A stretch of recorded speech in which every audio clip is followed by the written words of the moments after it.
আর দুদিন পরে পবিত্র ঈদুল আজহা, কোরবানির ঈদ।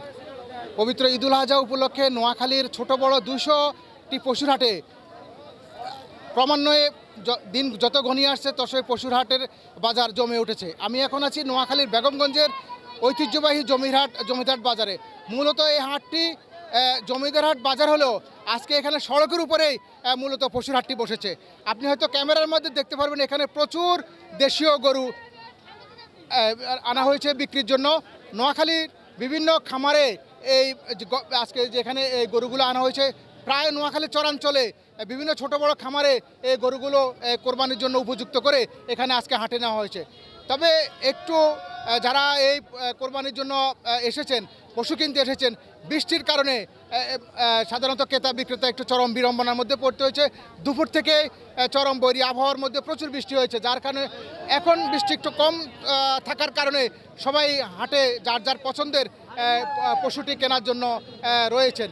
তবে প্রচুর গরু থাকলেও দাম একটু বেশি। সাধারণ ক্রেতারা বলছেন যে যাদের যে যতটুকু সামর্থ্য রয়েছে আল্লাহকে সন্তুষ্টি করার জন্য যে পবিত্র কোরবানি, তারা যে কোরবানি দিবেন পশু, কিন্তু তাদের সেই সামর্থ্যের বাইরে হওয়ার কারণে অনেকে এখনও দরদামের মধ্যে রয়েছেন। সবচেয়ে বেশি উঠেছে ছোট এবং মাঝারি সাইজের পশু, অর্থাৎ মানুষের যে আল্লাহকে খুশি করার জন্য মানুষ তার সাধ্যের মধ্যে তিনি মাঝারি সাইজের পশুকে বেশি তারা ক্রয় করছেন।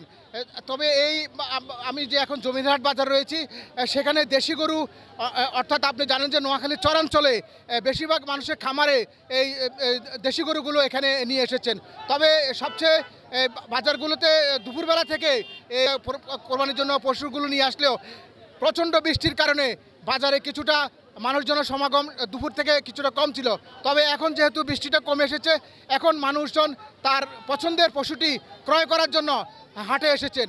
তবে যারা পশুটি বিক্রি করছেন এবং যারা কিনতে আসছেন, এখনও মানুষ কিন্তু দরদামের মধ্যে রয়েছে। অর্থাৎ আরও যেহেতু দুদিন বাকি রয়েছে, হয়তো তারা শেষ মুহূর্তে এসে তারা পশুটি ক্রয় করবেন।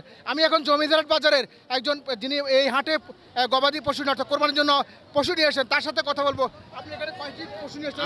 আমার 36টি গরু মাত্র 2টো বিক্রি হয়েছে। এখনও বৃষ্টির কারণে গরু এখন মানুষ কিনতে পারতেছে না, ঘুরা বেড়ে করতেছে। কোথায় একটু দাম কমবে তারপর গরু বেচবে আর কি।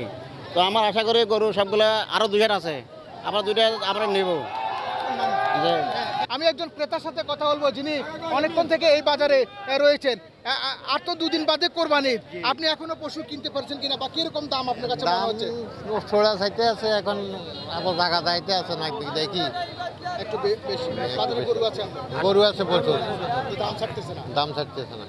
ঘুরে দেখতেছেন আপনি? ঘুরি ফিরি দেখতে আছি, দেখি শেষ কি আল্লাহ কি করে। হ্যাঁ, একজন ক্রেতা বলছেন যে এখনো আসলে বাজারে প্রচুর গরু থাকলেও বিক্রেতারা দাম ছাড়ছে না, যার কারণে যারা অনেকে ঘুরে ফিরে এখনো দরদাম দেখছেন। যেহেতু আরও 2 দিন বাকি রয়েছে, নোয়াখালীর যে ছোট বড় 200টি হাট রয়েছে পশুর হাট, তারা হয়তো কোনো না কোনো হাট থেকে শেষ মুহূর্তে পশু ক্রয় করবেন। তবে জেলা প্রাণী সম্পদ কর্মকর্তা আমাদেরকে জানিয়েছেন নোয়াখালীতে পর্যাপ্ত পরিমাণে এইবার পশু রাখা হয়েছে কোরবানির জন্য, কোনো ধরনের সংকট হবে না। প্রায় 1.5 লক্ষের অধিক পশু প্রস্তুত রয়েছে কোরবানির জন্য। চাহিদার তুলনায় অতিরিক্ত পশু রয়েছে এবং এই কোরবানির যে হাটগুলো রয়েছে সবগুলো হাটকে নিরাপদে মানুষ যেন পশু কিনতে পারে, সেজন্য আইন শৃঙ্খলা বাহিনীর পক্ষ থেকে নিরাপত্তা ব্যবস্থা গ্রহণ করা হয়েছে। এই ছিল আমার কাছে নোয়াখালীর বেগমগঞ্জের জমিদারহাটের পশুর হাটের বাজার থেকে সর্বশেষ খবর।